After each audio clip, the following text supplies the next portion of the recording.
다음 수능 시험이 끝났을 때 수학 점수 분포가 전년도와 비슷하게 나타나겠지. 높은 점수를 받은 소수의 학생과 만족하지 못할 낮은 점수를 받은 학생도 틀림없이 있게 될 거야.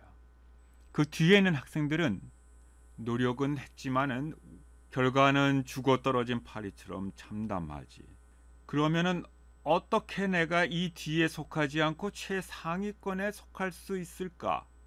여러분들은 성공한 수험생의 공부 방법을 보기 위해서 EBS를 뒤적거리고 또 혹은 대부동꼴을 내어내가 어려운 상황에서는 어떻게 해결했고 아인슈타인은 어떻게 상대론을 발견을 했고 나폴레옹은 어떻게 이겼고 징기스칸은 어떻게 이겼는가를 공부하면서 아 나도 이런 방법을 하게 되면 성공할 수 있겠구나 하고 어떤 방법을 선택해서 시도를 하겠지. 이럴 때 좋은 방법이 과학이고 기술입니다. 과학에서는 그 원인을 분석을 해서 잘못된 뒤에 점수가 뒤에 떨어진 잘못된 방법이 무엇인가를 알아가지고 그 방법을 고치면은 누구나 두뇌를 이 좋은 방법을 사용을 하게 되게 되면은 여러분들은 딱인교하고 이 올바른 두뇌 사용법으로 수학 공부를 해서 만점을 받게 될 것입니다.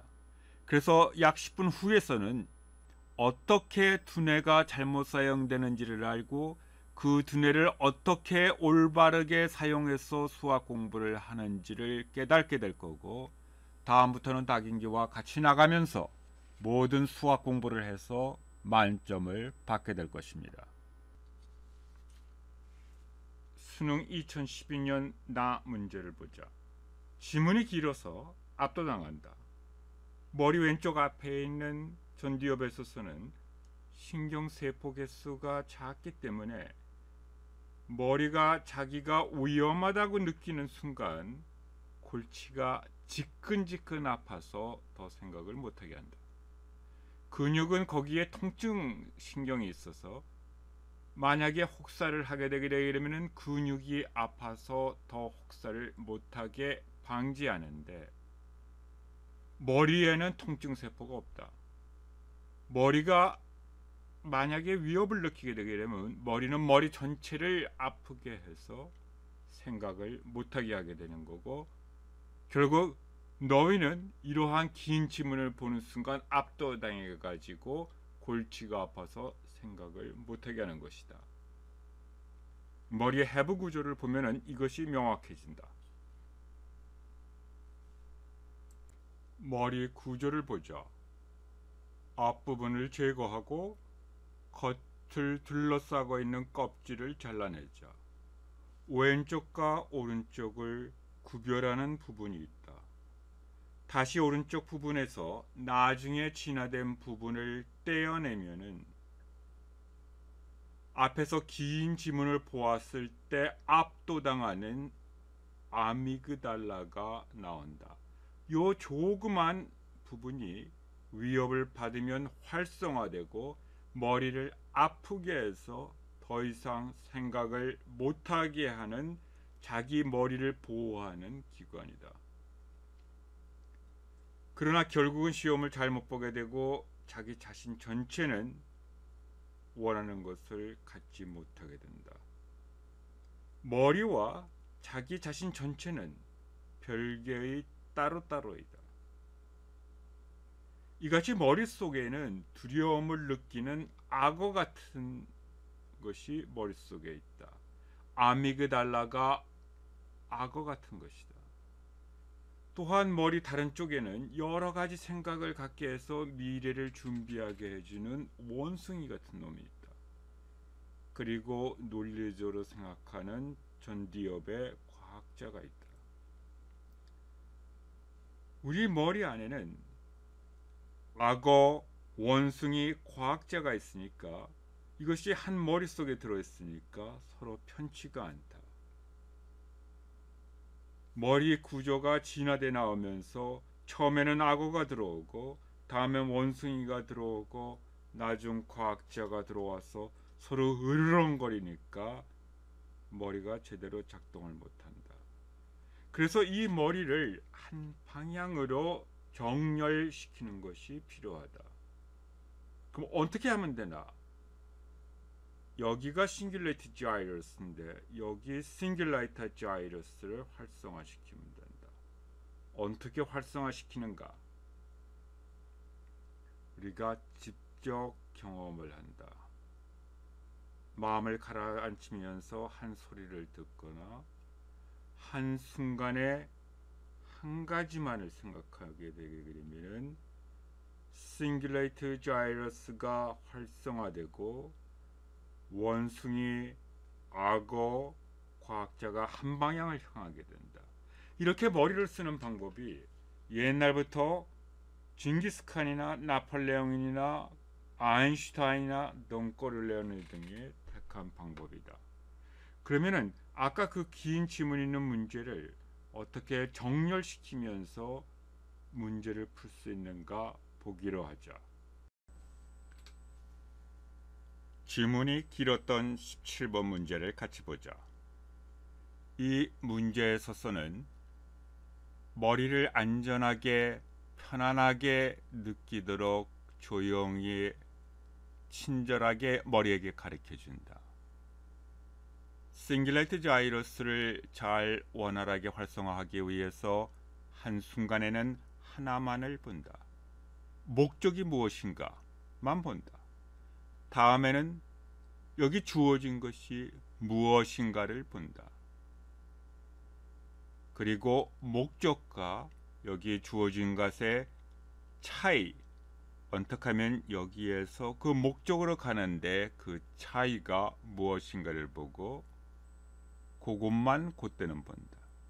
자, 그럼 목적은 점화식에서는 m 플러스 1번째 항과 n번째 항과 그 다음 n 플러스 1항과의 관계가 목적이다. 그 무엇이 주어졌는가? n번째 1항까지의 합은 n번째까지의 합과 n 플러스 1의 3승으로 연결되어 있다. 이것이 주어진 것이다. 그럼 차이는 뭐냐? 어떻게 n번째까지의 합을 제거하면 된다. 그러면은 이것은 바로 연립방정식이니까 어떻게 n번째 항까지의 합을 제거하면 된다. 이렇게 함으로써 머리는 위협을 느끼지 않고 같이 협조하게 된다. 내 몸 전체가 원하는 것과 머리가 원하는 것이 이렇게 정렬이 되었을 때 여러분은 기적과 같은 많은 힘을 발휘하게 되는 거다. 낙인기는 너희들하고 삼각함수, 행렬, 미분 등을 이러한 방법으로 하나하나 신중한 연습을 통해서 공부해 나갈 거다. 일상생활에서 2 곱하기 3은 3 곱하기 2이고 2 곱하기 3의 역수를 구하게 되려면 2의 역수 곱하기 3의 역수입니다. 그런데 행렬에 오게 되려면 행렬 J, S는 SJ와 같이 않다고 하고 JS의 역행렬을 구하게 되려면 S의 역행렬, J 역행렬로 순서가 바뀌어야 된다고 합니다. 두뇌의 악어는 이렇게 자기가 경험했던가 다른 것에 대해서 심각하게 거부합니다. 악어 입장에서 보게 되면 왜 일상생활에서 내가 경험한 거하고 다르지? 하면서 받아들이질 않습니다. 과학자 머리가 나의 전체를 위해서 지금 행렬을 공부해야 돼 하지만은 악어는 과학자와 다른 방향을 향해서 갑니다. 원숭이는 왔다 갔다 하면서 어떨 때는 악어와 같은 방향이 됐다가 또 금방 방향을 바꿔서 과학자와 같은 방향이 되고 머리는 걷잡을 수 없이 악어, 원숭이, 과학자가 제멋대로 움직입니다. 이럴 때 악어에게 제대로 가르쳐주는 방법은 실제 우리가 근육을 써가지고 보겠습니다. 먼저 S 행렬이라는 것은 셔츠를 먼저 입습니다. 다음에 재킷을 입습니다. 는 재킷을 만약에 먼저 입고 셔츠를 입는 거와 완전히 다릅니다. 재킷을 입고 그 위에 셔츠를 입으면 모양이 완전히 안 나죠. 완전히 다릅니다. 이러한 경험을 실제로 자기가 근육을 써서 보면서, 근육을 쓰고 눈으로 보면서 하면은 악어가 비로소 이해를 하게 되고, 악어와 과학자와 원숭이가 한 방향을 향합니다. 먼저 셔츠를 입고 자켓을 입은 다음에 이것을 벗으려면은 셔츠를 먼저 벗을 수가 없죠. 자켓을 먼저 벗고 셔츠를 벗어야 됩니다. 즉 셔츠를 입고 자켓을 입은 것의 역행렬은 먼저 자켓을 벗고 셔츠를 벗어야 됩니다. 이러므로써 악어는 드디어 비로소 우리의 일상생활에 있어서 상당히 많은 부분들이 이렇게 순서에 의존하는 것이 있구나 하고 알아내고, 다음부터는 과학자, 악어, 원숭이가 한 방향이 돼서 여러분이 문제 이해 또 문제 해결 능력 이런 것들이 강하게 됩니다. 문제 푸는 속도가 늦은 것을 어떻게 하면 빨라지게 될까? 두뇌에서 보게 되게 되면 신경세포 간의 연결 통로의 표피를 굵게 하면 된다. 닌자 어센신에서 그 비의 동작이 보통 사람보다 훨씬 빠른 것도 신중한 반복을 반복해서이다.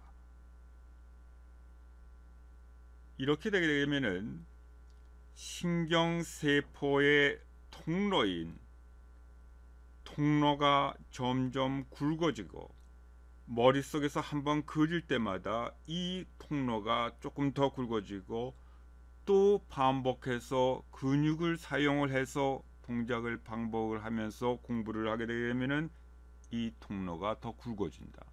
그러면은 신경세포 1에서 신경세포 2까지 전달 속도가 빨라진다. 그렇게 함으로써 생각 속도를 빠르게 하는 것이다. 신중한 반복 연습을 딱인규는 여러분과 같이 행렬, 삼각함수, 미분 등을 각각을 공부할 거다.